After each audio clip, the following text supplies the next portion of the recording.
بسم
الله الرحمن الرحيم يا أيها الرسول بلغ ما أنزل إليك من ربك محمد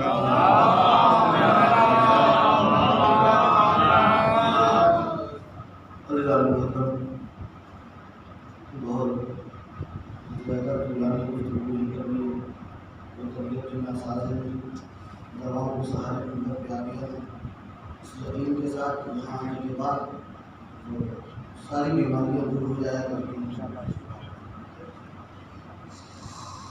قربان ہو جانے ہماری لاکھوں سلام ہو قوم کے تمام مولوی حضرات پر، لاکھوں سلام ہو تمام ذاکرین پر، تمام خطبہ خطیب پر جو منبر پر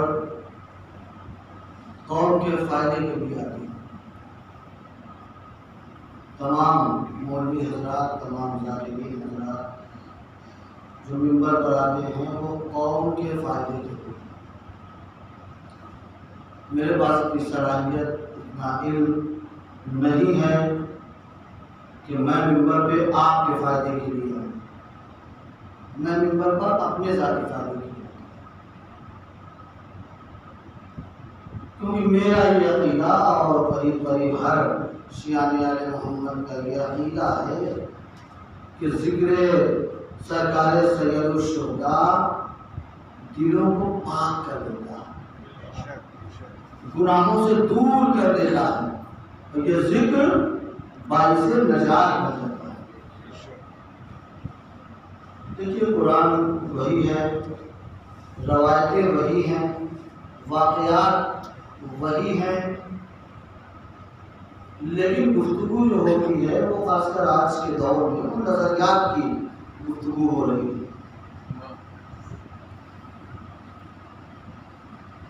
محنت کرنی پڑتی ہے، دیکھنا پڑتا ہے، کیونکہ اب وہ دن لگ گئے کہ جب کیسٹیں چلتی تھی اور کسی بڑے ذاکر کی کیسٹ سنا اور 10 مجلسیں تیار کر لی ان کی 10 مجلسیں. آج سوشل نیٹورکنگ کا زمانہ ہے، کسی بھی ذاکر اور کسی بھی خطیب کا جملہ استعمال نہیں کر سکتے آپ. اچھا میرے ساتھ بھی یہ مجبوری ہے کہ مولوی بھی نہیں ہوں، اس آپ کوئی تیاری نہ ہو تو منبر پر بیٹھ کے قرآن سنا کے اتر آؤں. تو نظریات کی گفتگو ہے. میں نے آج قرآن مجید کی جزائے کریمہ کو عنوان سخن قرار دیا. اس کا ظاہری ترجمہ یہ ہے کہ پہنچا دو اس حکم کو، اس کو میں پہلے ہی کیا جا چکا ہے، اور اگر یہ نہ پہنچایا تو گویا کارے رسالت انجام ہی نہیں.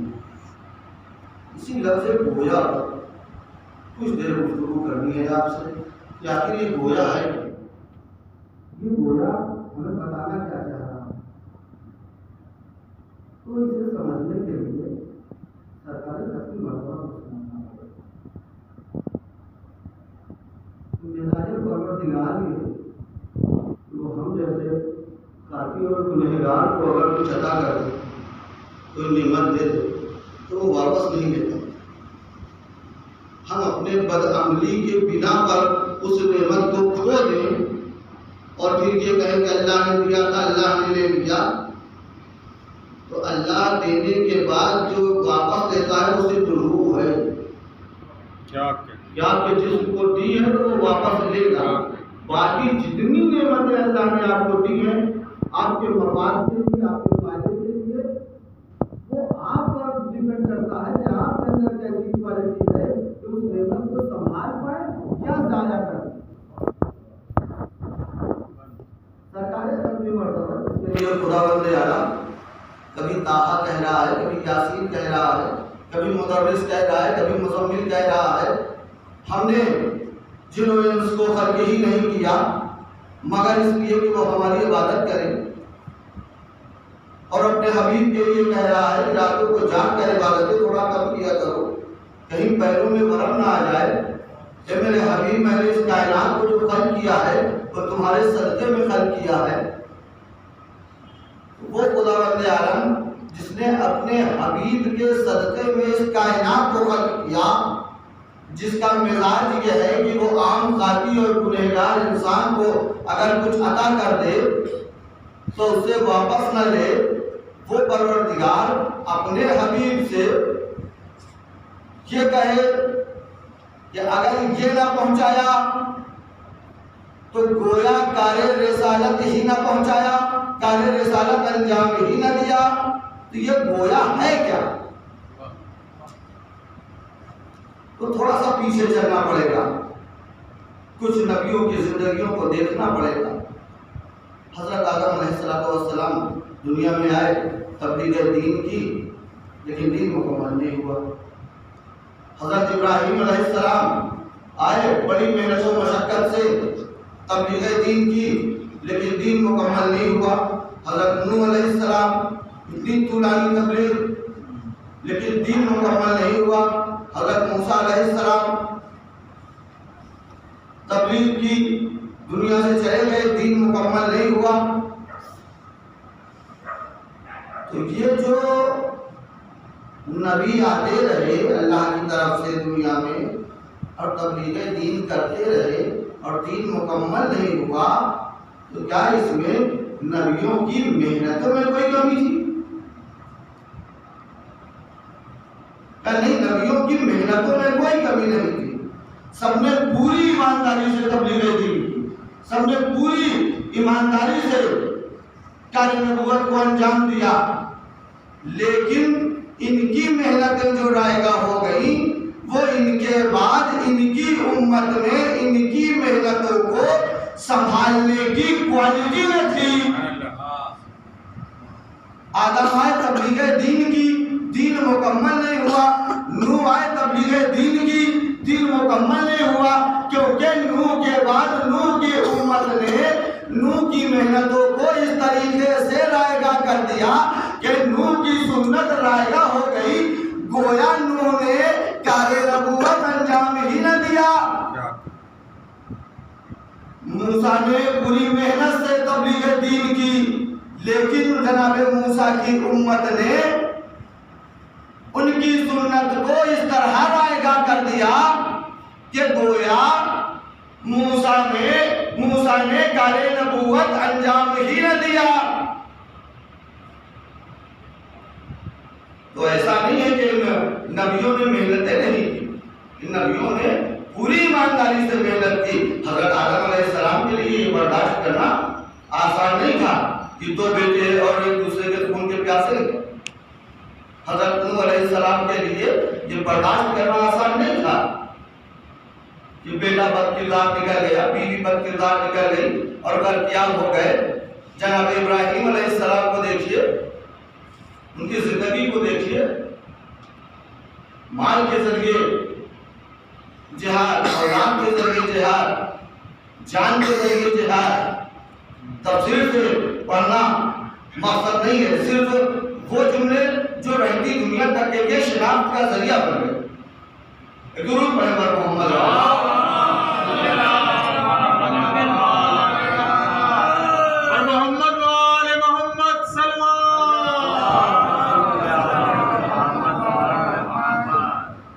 محنتوں میں کوئی کمی نہیں تھی۔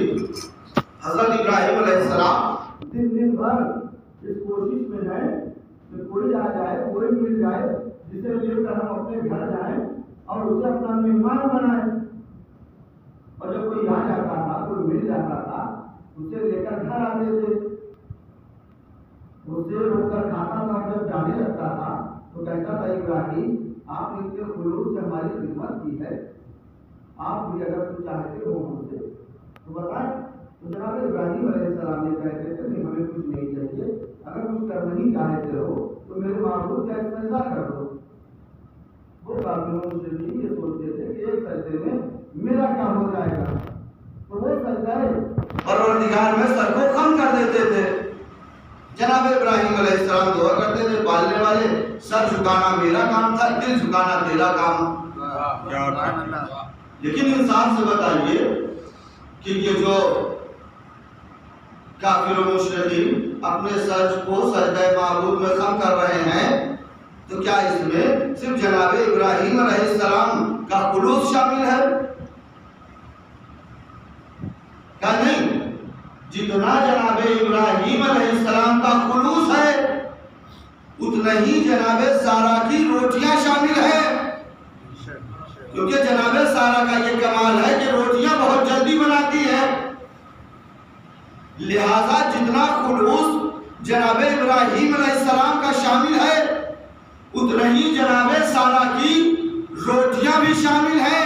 اس کے سر خم کرنے میں پتہ چلا کہ جناب سارا اگر کسی کو اپنے ہاتھ کی پکائی ہوئی روٹیاں کھلا دے تو وہ سجدہ پروردگار کرنے کے لیے مجبور ہو جائے۔ کہ یہ کمال سارا ہے کہ سارا اگر کسی کو اپنی پکی ہوئی روٹیاں کھلا دے تو وہ سجدہ خالق میں سر خم کرنے پر مجبور ہو جائے۔ لیکن کمال زہرا یہ ہے کہ زہرا کی روٹیاں اوپر جاتی رہے، قرآن کی آیتیں نیچے آتی رہے۔ درود پڑھیں پر محمد۔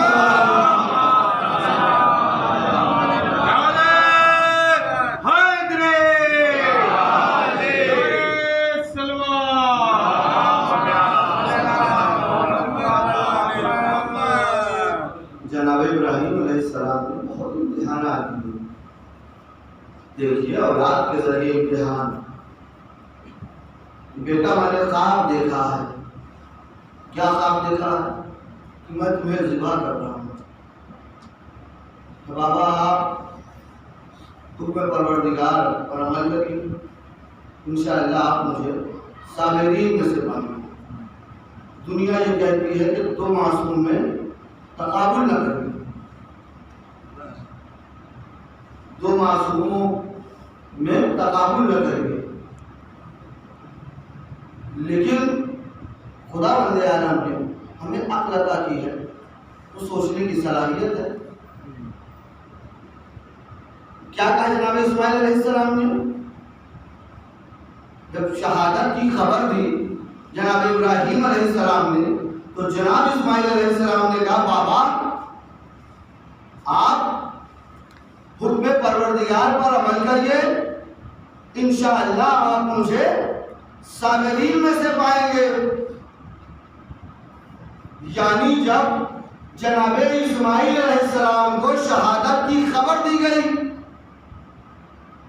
تو صبر کیا، لیکن جب سرکار ختمی مرتبت نے پیغام شہادت امام حسین علیہ السلام کو دیا تو تاریخ لکھتی ہے کہ امام حسین علیہ السلام نے شکر کا سجدہ ادا کیا۔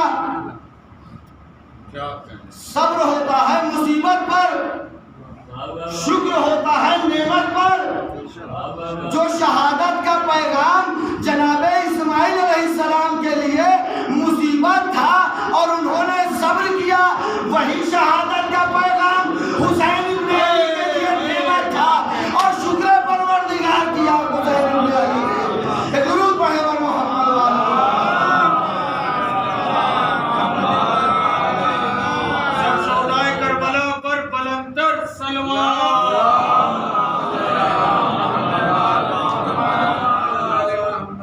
پہلے ہی بتایا آپ لوگ کی دعاؤں کے سہارے ممبر پر آ گیا ہوں، تو ہو سکتا ہے وہ انداز اور وہ آپ کو نہ ملنے پائے، لیکن صرف پہنچے گا کل انشاءاللہ درود پڑھیں پر محمد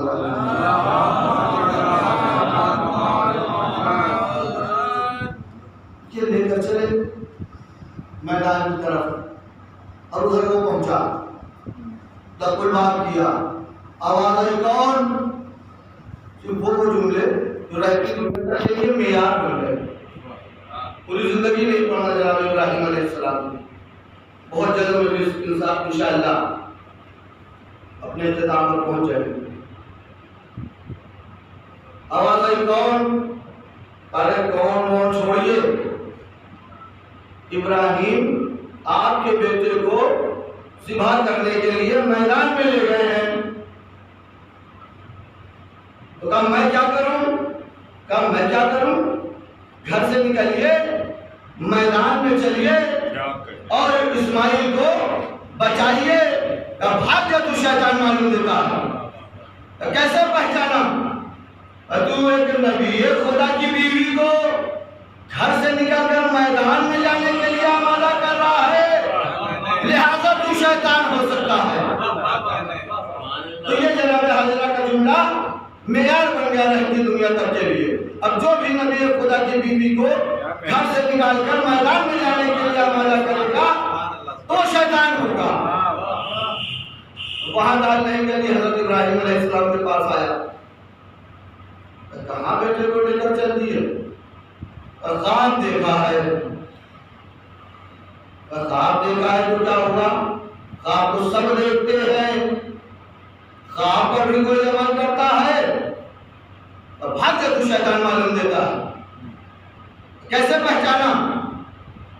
نبی خدا کے خواب کو اپنے خواب سے ملا رہا ہے. پتا چلا جو نبی خدا کے خواب کو اپنے خواب سے ملائے وہ شیطان ہے. تو جو نبی خدا کو اپنے جیسا کہے، درود پڑھے پر محمد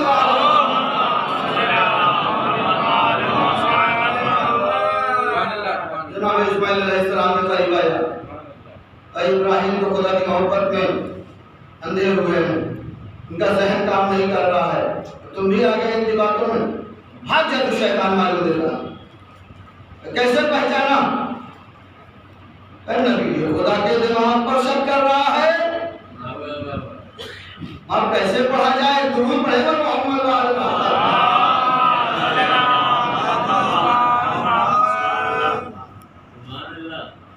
جان کے ذریعے امتحان. جناب ابراہیم علیہ السلام شعلوں کے درمیان، پورا واقعہ پڑھنا غرض نہیں. جناب ابراہیم علیہ السلام شعلوں کے درمیان جناب جبرائیل علیہ السلام آئے. اے ابراہیم مدد چاہیے؟ کہا چاہیے تو، لیکن جس سے چاہیے وہ خوب جانتا ہے.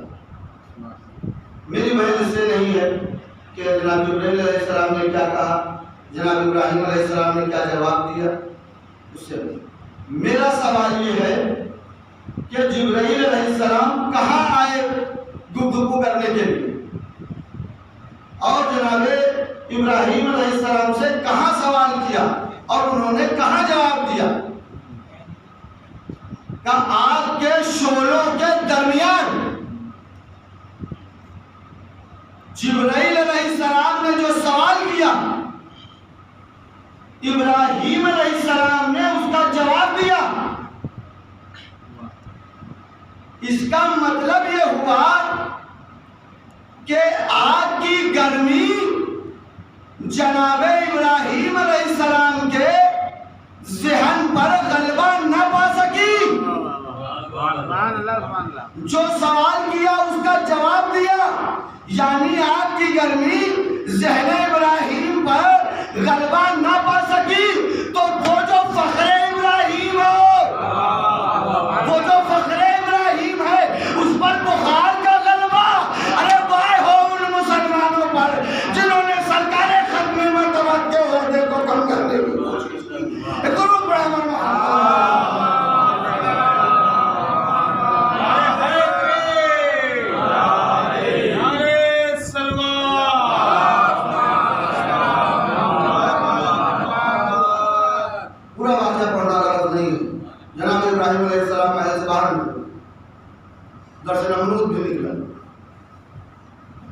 دیے دیکھ رہا تھا.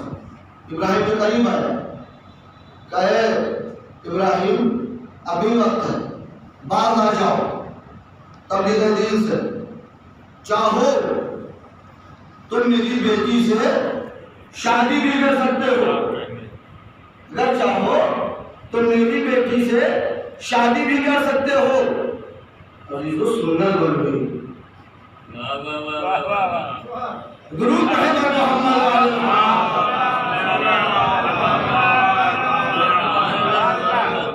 تو یہ جو تمام نبی آ رہے ہیں, تبلیغ دین کر رہے ہیں اور دین مکمل نہیں ہو رہا ہے, تو اس میں کسی نبی کی محنت کا کوئی قصور نہیں ہے, بلکہ آدم آئے تبلیغ دین کی, لیکن ان کی امت میں ان کی سنت کو سنبھالنے کی کوالٹی نہ تھی. نوح علیہ السلام کی امت میں نوح علیہ السلام کی محنتوں کو سنبھالنے کی کوالٹی نہ تھی, لہذا سنت رائگاں ہو گئی. گویا نوح علیہ السلام نے کار نبوت انجام ہی نہ دیا. ابراہیم علیہ السلام نے پوری ایمانداری سے محنت کی, لیکن ان کی امت میں ان کی محنت کو سنبھالنے کی کوالٹی نہ تھی. ان کی سنت اس طریقے سے رائگاں ہو گئی. گویا ابراہیم علیہ السلام نے, آپ توجہ کر رہے ہیں گویا پر, گویا ابراہیم علیہ السلام نے تبلیغ نبوت, کار نبوت کو انجام ہی نہ دیا. 1,23,999 نبی آئے تبلیغ دین کی, لیکن ان کی نااہل امت نے ان کی سنت کو اس طریقے سے رائگاں کر دیا. گویا ان نبیوں نے کار نبوت, کار رسالت انجام ہی نہ دیا. مشیت یہ دیکھ رہی ہے, اے میرے حبیب, آدم کی محنت کو رائگاں ہوتے دیکھا, برداشت کر لیا. نوح کی محنت کو رائگاں ہوتے دیکھا, برداشت کر لیا. ابراہیم کی محنت کو رائگاں ہوتے دیکھا, برداشت کر لیا. اسماعیل کی محنت کو رائگاں ہوتے دیکھا, برداشت کر لیا. 1,23,999 نبیوں کی محنتوں کو رائگاں ہوتے دیکھا, برداشت کر لیا. لیکن اے میرے حبیب, تیری جدائی برداشت نہیں ہوتی. اب اس حج کے بعد تجھے واپس پلٹ کر اپنے رب کی طرف آنا ہے, لہذا ضروری ہے کہ کوئی محافظ مقرر کر دے, کیونکہ تیری محنتوں کو رائگاں ہوتے دیکھے مشیت میں اتنی طاقت نہیں ہے. اور کسی ایسے ویسے کو محافظ نہ بنانا, ایسے کو محافظ بنانا جس کا نور تمہارا نور ہو, جس کا ظہور تمہارا ظہور ہو, جس کا تولا تمہارا تولا ہو, جس کی رفتار تمہاری رفتار ہو, جس کی رفتار تمہاری رفتار ہو, جس کا ظہور تمہارا ظہور ہو. درود پڑھے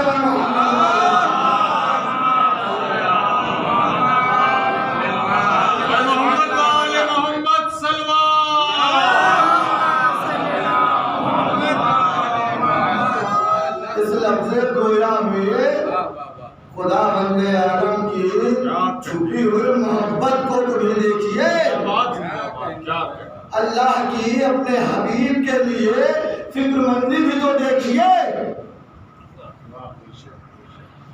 اللہ کی محبتوں کا سمندر ہے اپنے حبیب کے لیے. اس لفظ گویا میں بادشاہ نے بیٹے کو حکم دے دیا کہ قلعہ تعمیر کرو. بادشاہ کے بیٹے نے پوری محنت, پوری ایمانداری, پوری لگن سے وہ قلعہ تعمیر کروایا. اور قلعہ تعمیر کروانے کے بعد بادشاہ کو بلایا. بادشاہ آیا, بادشاہ نے قلعے کو دیکھا اور دیکھنے کے بعد کہا کہ تم نے کیا کیا ہے؟ یہ تو قلعہ تم نے ایسا تعمیر کیا ہے کہ جیسے لگتا ہے تم نے قلعہ تعمیر ہی نہ کیا. ارے بابا, اتنا خوبصورت قلعہ بنوایا ہے, اتنی خوبصورت چیزوں سے پوری توجہ دلانے میں ہوگا, اتنی خوبصورت چیزوں سے اس قلعے کو سجایا ہے. کہا تم نے سب کیا, خوبصورت قلعہ بنوایا, قلعے کے اندر خوبصورت چیزوں سے اس کو سجایا, لیکن تم نے قلعے پر دروازہ نہیں لگایا. تمہارے ہٹنے کے فوراً بعد یہ تمہارے ہی لوگ قلعے کے اندر گھس کر یہ تمام خوبصورت چیزیں اٹھا لے جائیں گے, جس سے ثابت یہ یہ ہوگا کہ تم نے قلعہ تعمیر ہی نہ کیا. بس خدا بندے عالم بھی اپنے حبیب کو یہی لفظ گویا کے ذریعے سمجھانا چاہتا ہے کہ میرے حبیب تو نے یہ جو شریعت کا قلعہ تعمیر کیا ہے، ضروری ہے کہ اس شریعت کے قلعے پر ولایت کا دروازہ لگا دو. کہیں ایسا نہ ہو کہ تمہارے جانے کے بعد جیسے تمام نبیوں کے امت نے ان کی سنت کو رائگاں کر دیا، تمہاری بھی محنتوں کو رائگاں کر دے اور تمہارے لیے بھی یہ کہنا پڑ جائے کہ گویا تم نے کار نبوت انجام بھی نہ دیا. اس لیے ضروری ہے کہ شریعت کے قلعے پر ولایت کا دروازہ نرم کر دو. درود پڑھیں بر محمد.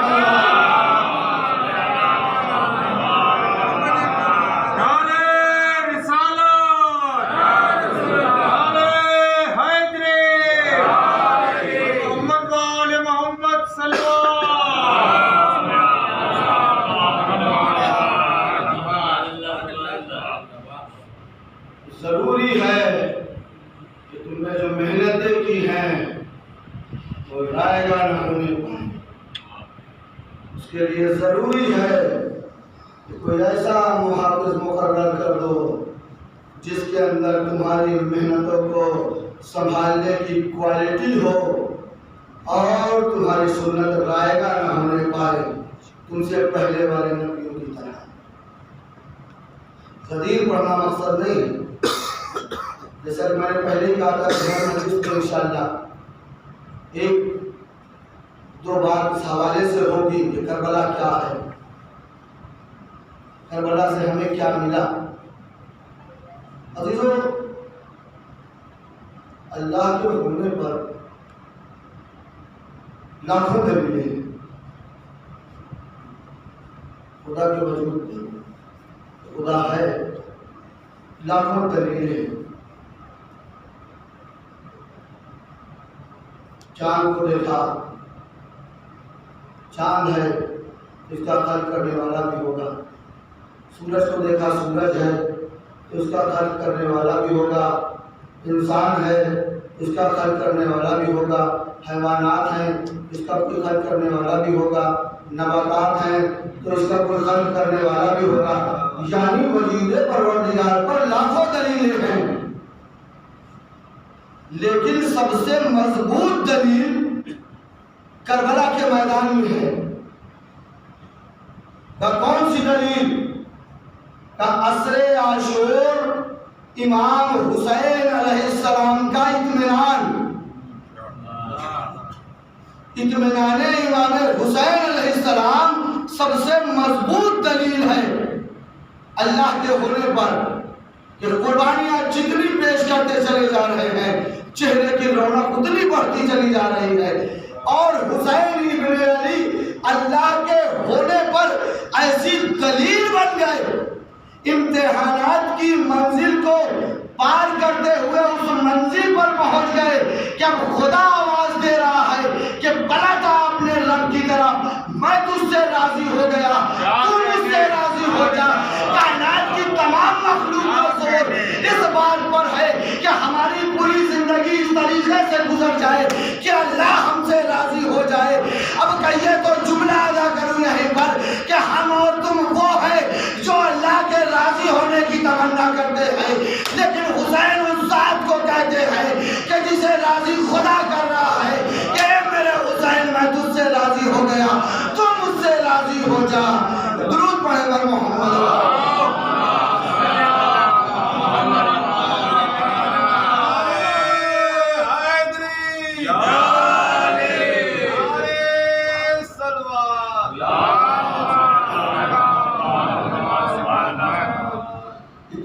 امام حسین علیہ السلام. عزیزو، میرے اندر کی صلاحیت نہیں ہے کہ بڑی بڑی باتوں کا جواب دے سکوں، لیکن جیسا کہ پہلے ہی بتایا کہ نظریات کی گفتگو ہے. آج کل ہر انسان کو اپنا نظریہ پیش کرنے کا حق ہے، بس خیال یہ رہے کہ وہ نظریہ دین سے جدا نہ ہو. حسین کے مقصد سے جدا نہ ہو. کیا کیا حسین ابن علی نے کربلا کا میدان؟ سب سے زیادہ بحث پچھلے 10-12 سال سے اس بات پر ہو رہی ہے کہ حسین افضل کی نماز افضل. ویسے ہی غلط ہے. اس طریقے کے جو سوالات پیدا کرتے ہیں فوراً سمجھ لیجیے وہ دو میں سے کسی ایک کو چھوڑنا چاہتا ہے. دو میں سے کسی ایک کو چھوڑنا چاہتا ہے. واجبات میں اگر آ جائیے تو تمام واجبات میں ہر واجبات کی قضا، لیکن ایک واجب عمل ایسا ہے کہ اس کی قضا نہیں ہے. نماز مجبوری میں کسی وجہ سے قضا ہو گئی، بعد میں ادا ہو گئی، کفارہ دے دیا. روزہ بعد میں ادا ہو گیا، کفارہ دے دیا. حج خود نہیں کر پائے، بیٹے نے کروا دیا. سب کچھ ایک موقع ہے اس کو ادا کرنے کے لیے، لیکن تمام واجبات میں ولایت مولائے متقیان وہ واجب عمل ہے کہ جس کی قضا نہیں ہے. تمام واجبات میں سب سے افضل ترین واجب ولایت علی محمد. ہم مستحب میں آ جائیں گے، مستحبات میں آ جائیں گے. تمام مستحبات میں افضل ترین مستحب ہے ذکر حسین. افضل ترین مستحب.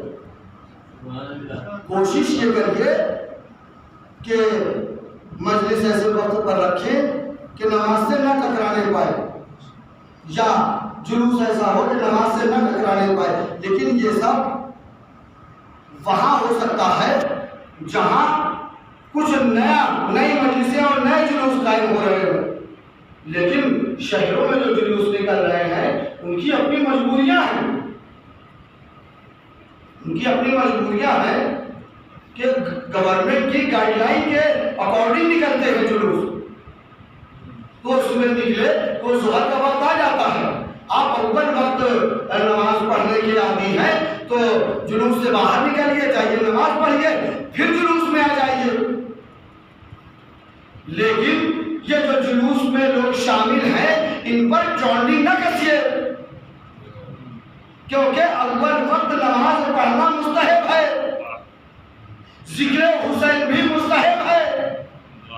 یہ نماز ہم 12 بجے کے بجائے 4 بجے بھی پڑھیں گے تو ادا ہو جائے گی. لیکن یہاں سے اگر نکل گئے تو 4 بجے یہ تابوت دوبارہ نہ ملے گا. تو تضاد پیدا کرنے والی باتیں نہ کریے. یہ قوم میں تضاد نہ پیدا ہونے پائے کسی بھی طریقے کا. کیا کہا یزید نے؟ کیا چاہتا تھا یزید؟ کیوں ضروری ہے نماز؟ اللہ جانے کہ آج تک آپ نے کیسے نمازیں پڑھی، لیکن ایک نظریہ میرا دیکھ لیجیے اور آگے انشاءاللہ اس نظریے سے نماز پڑھ کر دیکھیے گا اور دیکھیے گا دل کو کتنا سکون ملتا ہے. کیا کہہ رہا ہے یزید؟ بیعت چاہیے. کس سے بیعت چاہیے؟ حسین ابن علی کی بیعت چاہیے. کیوں چاہیے؟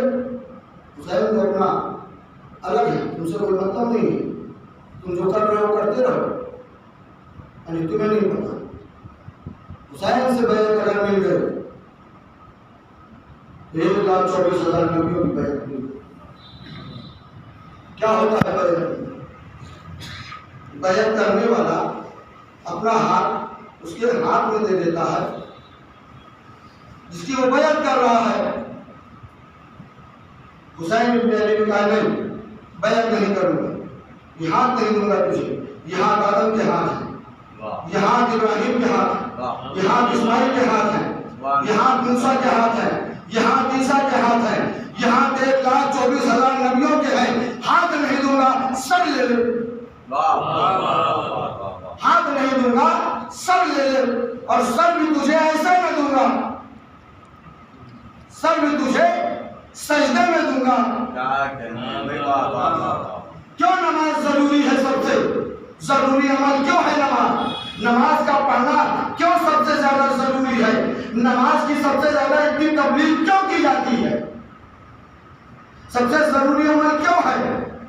کربلا کے میدان میں تمام واجبات، نماز، روزہ، حج، زکات، قوم، اصول دین، فروع دین، سب حسین بن علی کی طرف دیکھ رہے ہیں۔ سب حسین بن علی کی طرف دیکھ رہے ہیں۔ یار کی شہادت کے بعد ہم مٹا دیے جائیں گے، ہمارا کوئی نام لینے والا نہ ہوگا۔ تمام نمازوں میں، تمام واجبات میں سب سے افضل عبادت، سب سے اول عبادت نماز۔ حسین بن علی نے کیا کہا کہ ہاتھ نہیں دوں گا، سر دے دوں گا، سر لے لو، اور سر بھی ایسے نہ دوں گا بلکہ سجدے میں دوں گا۔ یعنی حسین بن علی نے اپنے آخری سجدے کو اپنی فتح کا اعلان بنا دیا۔ اب میں نہیں کہتا کہ کون نماز پڑھے کون نماز نہ پڑھے، جو چاہتا ہے کہ حسین کی فتح کا اعلان ہوتا رہے وہ زیادہ سے زیادہ نمازیں ادا کرتا رہے۔ جتنا نماز پڑھتا چلا جائے گا اتنا حسین کی فتح کا اعلان ہوتا چلا جائے گا۔ درود پڑھے بر محمد و آل محمد۔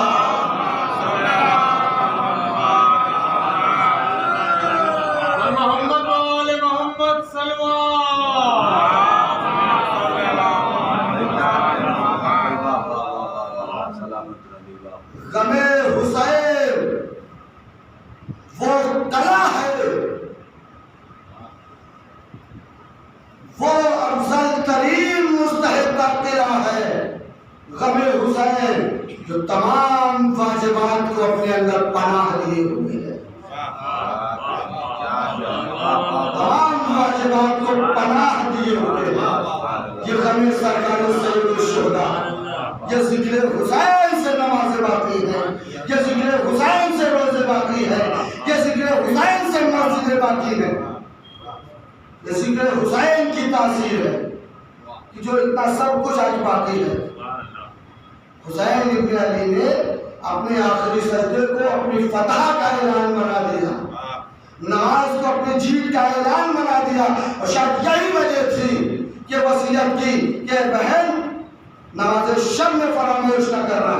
مولا واجب نماز پڑھنا دشوار ہوگا، آپ مستحب کے لیے وصیت کر رہے ہیں، کہ یہ وصیت نہیں میری جیت کا پیغام ہے کہ جب یزید کی تمام طاقتیں مل کر ایک مستحب نماز شب کو نہیں روک سکتی تو پھر واجبات کو کیا روکے گی اور دین کو کیا مٹائیں گی۔ درود پڑھے بر محمد و آل محمد۔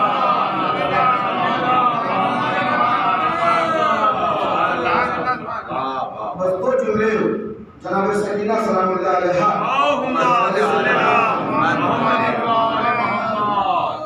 فضائل کی منزل پہ ہوں،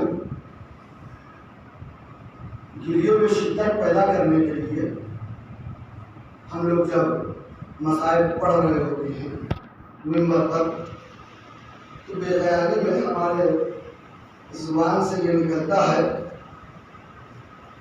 کہ بھیا شکر کے تازے نے برداشت کی ہوتے مجھے بچا دیجیے، مجھے شکر کو دیکھ کے ڈر لگتا ہے۔ آپ انصاف سے بتائیے کہ کربلا کے میدان میں 72 شہید، 65 اسیر اور 65 اسیروں کی گودیوں میں بچے، کیا ان کے عزم و ارادے میں فرق ہے؟ کیا ان کے عزم و ارادے میں تضاد پایا جاتا ہے؟ سب اپنے عزم و ارادے میں ایک ہے، سب کا ارادہ ایک ہے، سب کا عمل ایک ہے۔ اسی لیے حسین بن علی نے دعویٰ پیش کیا کہ جیسے اصحاب مجھے ملے ویسے نہ نانا کو ملے، نہ بابا کو ملے، نہ بھائی کو ملے۔ میں کہوں گا مولا اگر یہ بات آپ کہہ رہے ہیں تو پھر دلیل بھی دیجیے، دعویٰ ہے تو دلیل بھی ہونا چاہیے امام حسین علیہ السلام نے شب میں کالی رات میں چراغ کو گل کر کے بتایا کہ دیکھو وہ اصحاب اور وہ انصار اور ہوا کرتے ہیں جو اپنے ہادی کی آواز پر دن کے اجالے میں بھاگ جایا کرتے ہیں، لیکن میرے اصحاب وہ ہیں جو رات کی تاریکی میں بھی خاموشی سے اپنی جگہ پر بیٹھے۔ آپ نے مصائب میں بہت سنا ہے کہ جناب سکینہ نے ابا کا دامن پھیلایا اور سید حسین اٹھ کر آ گئے۔ کیا جناب سکینہ سلام اللہ علیہ پر اپنی طاقت دکھانا تھا؟ نہیں، اہل بیت کے گھرانے کا کوئی ہمارا ایسا نہیں پیغام نہ۔ شام کے دربار میں 700 کرسی نشین،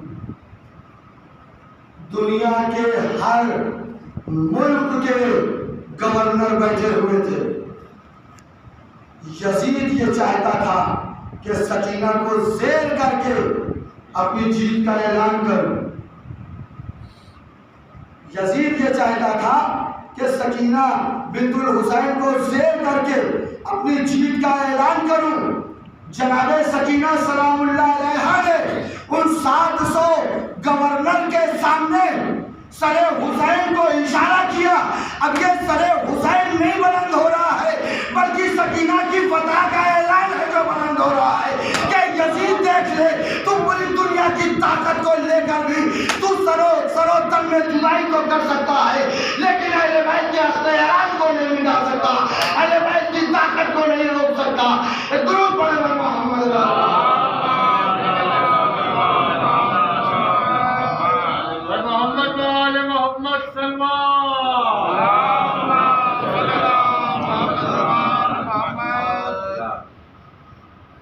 جناب سکینہ سلام اللہ علیہا پیغام دے رہی ہیں ان 700 کرسی نشینوں کو، دیکھو یزید اپنی طاقت دنیا کی طاقتوں کے ساتھ میرے بابا کے سر و تن میں جدائی تو کر سکتا ہے، لیکن میرے بابا کے اختیارات کو نہیں چھین سکتا۔ یہ جیت کا اعلان کر رہی ہیں دربار شام میں۔ جناب سکینہ سلام اللہ علیہا کو یہ 3 محبتیں بڑی مشہور ہیں۔ جناب سکینہ سلام اللہ علیہا کی 3 محبتیں بڑی مشہور ہیں۔ سکینہ کو اپنے وطن سے بہت محبت ہے، سکینہ کو اپنے چچا سے بڑی محبت ہے، سکینہ کو اپنے بابا سے بڑی محبت ہے، لیکن یہ سکینہ کی 3 محبتیں سکینہ سے جدا ہو گئی۔ جب وطن چھوٹا اور اہل حرم کا قافلہ وطن سے نکلنے لگا تو سکینہ کے دل میں تڑپ تو تھی، لیکن ایک غرض تھی کہ ارے ابھی میرا چچا ہے، میرا بابا ہے، لیکن میں پھر واپس وطن آ جاؤں گی۔ لیکن ایک وقت ایسا آیا جب عباس نے کہا اے بیٹا سکینہ لاؤ مجھے اپنی مشق دے دو، پانی کا انتظام کر دو۔ لیکن کچھ دیر کے بعد حسین خالی علم لے کر واپس آئے۔ سکینہ نے دیکھا خالی علم، اے بابا میرے چچا کہاں ہے؟ اے بیٹا سکینہ اب تیرا چچا کبھی واپس نہ آئے گا، میرے فرات پر سو گیا۔ لو عزادارو سکینہ کی دوسری محبت میں جدا ہو گئی، لیکن ابھی بھی سکینہ کو ڈھارس ہے کہ ارے میرے بابا تو ہے۔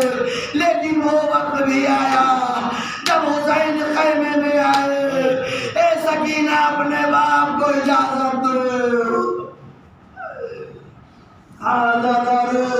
خدا آپ کو کوئی غم نہ دے سوائے غم آل محمد کے۔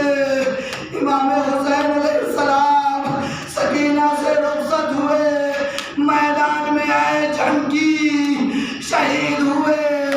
سکینہ نے گھوڑے کے باہوں میں گھوڑے کے گلے میں باہیں ڈال دی۔ اے میرے بابا کے گھوڑے، میرے بابا کو کہاں چھوڑ آیا؟ ارے سکینہ اب کس کے ساتھ رہے گی؟ سکینہ کو پوری زندگی یہ تمنا رہی کہ چلو کبھی تو رہائی ملے گی. ہم اپنے وطن پر